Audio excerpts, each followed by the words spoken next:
நான் தான் உங்களுடைய துளா. இன்னைக்கு ஒன்று கதை சொல்ல போகிறேன்.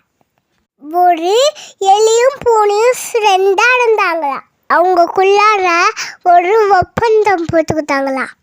நம்மளுக்கு கிடைக்கிற சாப்பாட்டை நம்ம ஷேர் பண்ணி சாப்பிடணும். பூனை ரொம்ப நேரமாக காணுமா. எலி போய் தேடி தேடி பார்த்து ஆனால் காணுமா.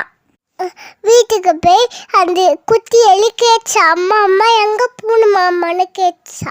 பூனை காணும், நம்ம 2 பேரும் தேடி பார்க்கலாம் வா அப்படின்னு கிளம்புனாங்களாம். ஒரு வலையில மாட்டிக்கிட்டு நினைச்சான். எலி போய் அந்த பூனையோட வலைய கடிச்சிச்சான். குட்டி எலி வேகமாக வலைய கடிச்சிச்சான்.